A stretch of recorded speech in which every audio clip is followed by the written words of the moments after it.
As a kid, I wanted to be a saint. Instead, I grew up to have a life of activism and politics. It's delightful to be here today with so many of you who are just coming forward to take over the care of our world. I think that activism often begins with a personal matter. It could be some kind of suffering.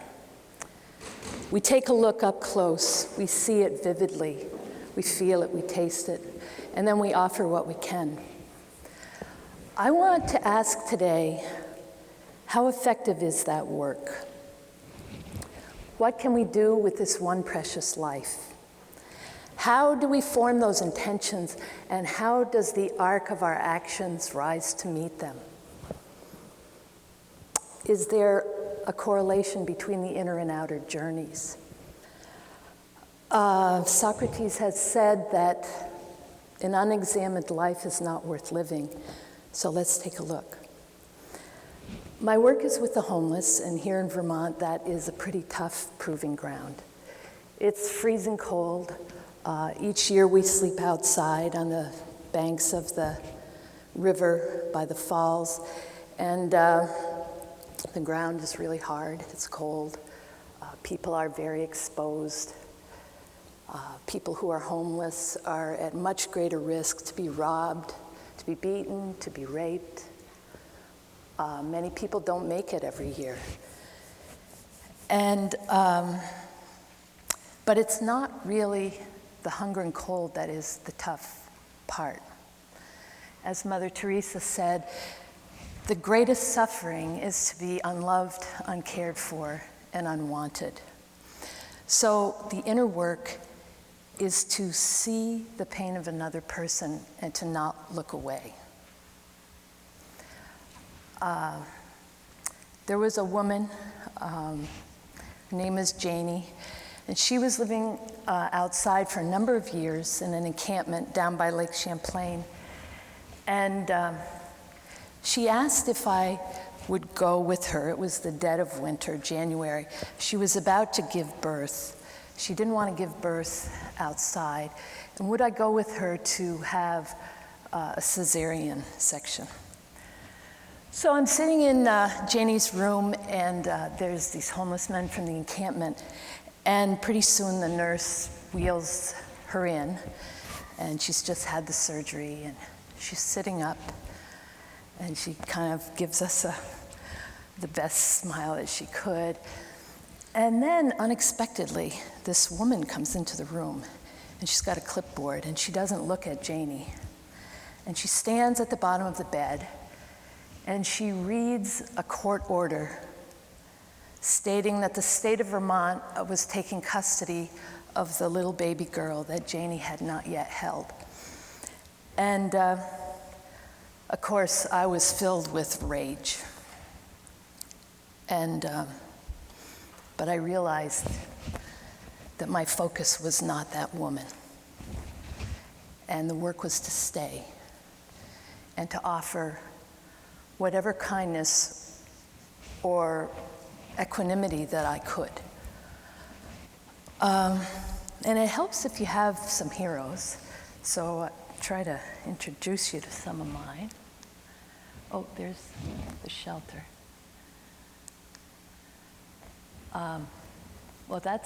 So we have 5 buildings for folks to come to, and that's one of them in Virgins. So this is one of my heroes. Her name is Yeshe Sogyal, and she was born in 8th century Tibet. And she was a beautiful girl. And from a very early age, she had the great intention, the great wish to attain enlightenment for the benefit of all people. So she spent her life in caves and meditating, and she gathered all the teachings together. And one day she was walking in one of these high mountain passes, and she was assaulted by 7 highwaymen. She was brutally raped and harmed. And the story goes that she sang a song in a high and beautiful voice. And the people who were there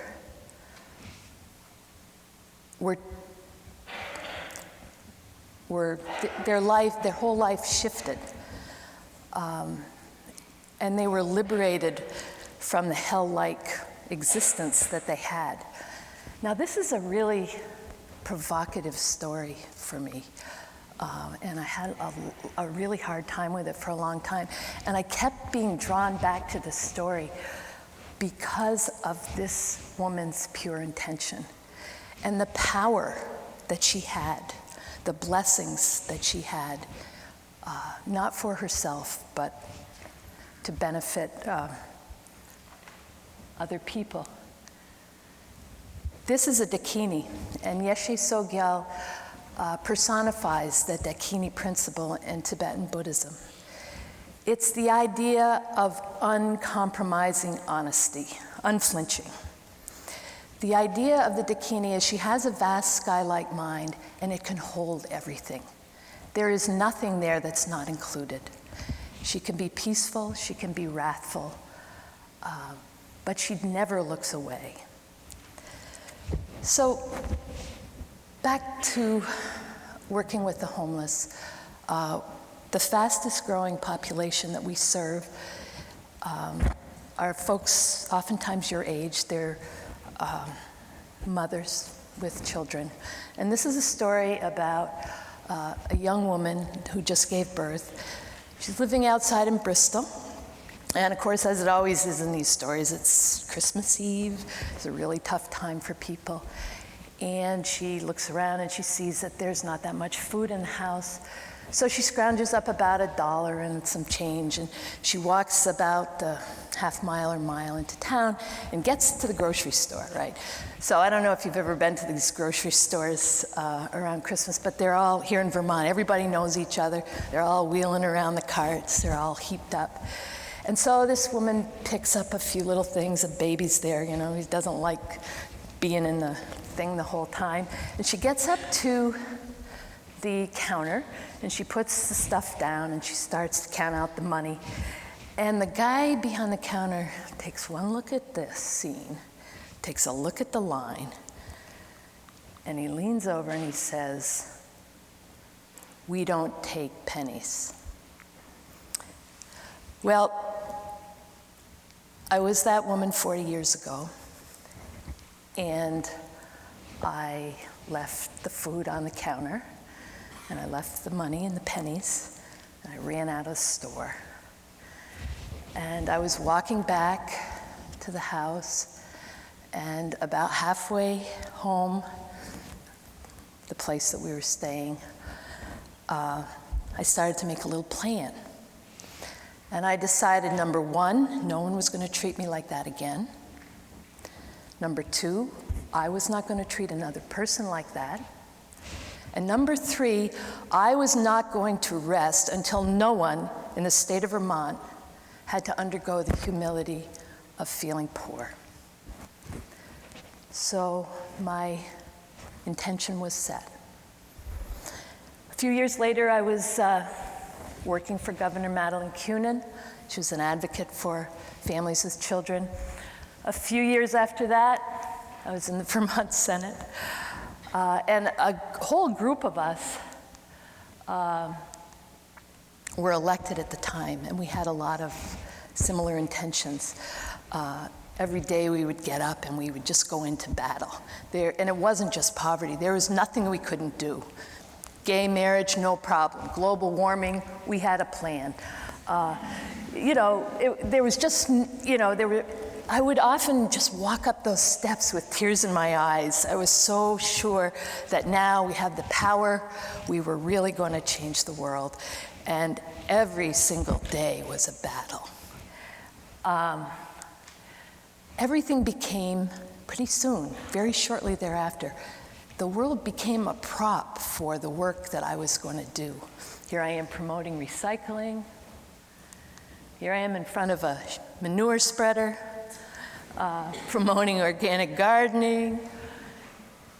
Here I am during a flood, driving an army truck. It's kind of funny, but it's also sad, There we are, feeling the burn in the old days. And even this is my son Ethan, and even family begin to become a prop, and everything just the intention is great, but then there's a lot of ego involved with that. And so I remember one day I was on the budget committee, and I told the chairman, you bring out a budget, it touches one hair on the head of the poor, I'm going to put you through hell. I will be up on my feet for 4 days, taking this budget down, amendment by amendment by amendment. But it was myself I was putting through hell. I can remember running out of the State House and running up Mount Mansfield, getting to the top, looking down, seeing the beautiful place around me, seeing the little villages, all that I was fighting for, but I couldn't inhabit the world that I wanted to create. Inside was a battlefield. So I knew I was in trouble. About a little while later, I ended up finding this little meditation center across from the State House. And I went there, and someone had put this book up against the wainscoting, This Precious Life. I saw the face of the woman, I saw the title, and the next week I was there meeting this person. She was teaching on loving kindness, compassion, equanimity, and I spent the whole weekend weeping.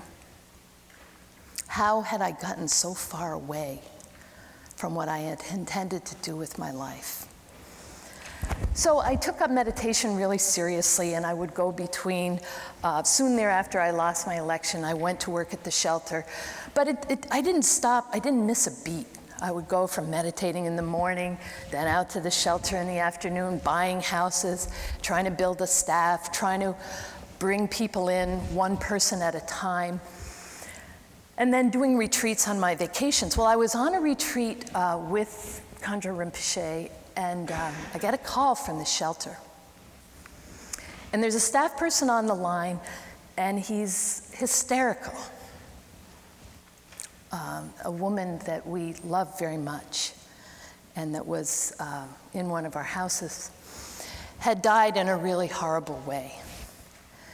And I listened to the story, and I couldn't understand the words, and I couldn't understand the meaning. And I just kept playing over and over these details in my mind. How could this happen? One minute she was there with her little boys, the next minute she was gone, and there's no reason for it. I should have been there. I should have been able to protect her. So Rinpoche heard about this, and she called me into her room, and I go in, and she's sitting there in front of the shrine, and she sits like this, very peaceful, like the robes like the Dalai Lama wears. And she said, I'm very sorry about your friend, and the nuns and I will do all the prayers. And I said, thank you very much. And I was getting up to go, and she looked right at me, and she said, what is it about this situation that you still don't understand? Life is suffering. If you want to help other people, become enlightened.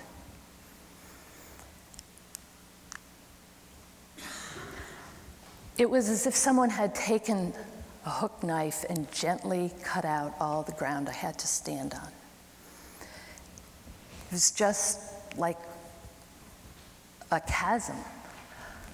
I thought of Janie, what it would be like to be cut open and having someone carrying away your only child. That's, it was, for me, it was kind of a dark night of the soul. It wasn't going to work out. And so I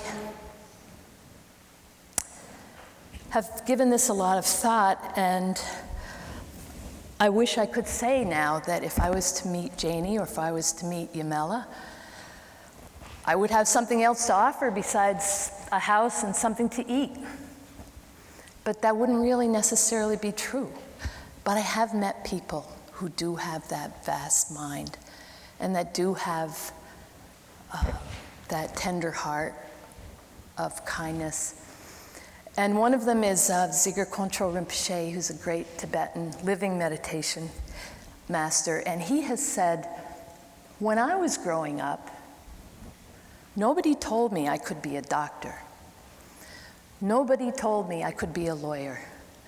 They told me I could be enlightened. So, the work goes on every day. We're going to hear about some of the wonderful work people are doing here today. And I do think that we are all moving in that direction. So I got rid of my old vows from Christmas Eve, and I have a new one now that I think many people have had down through the ages. And I'll share it with you. And now, as long as space endures, and there are beings to be found, may I continue likewise to remain, to drive away the sorrows of the world. Thank you.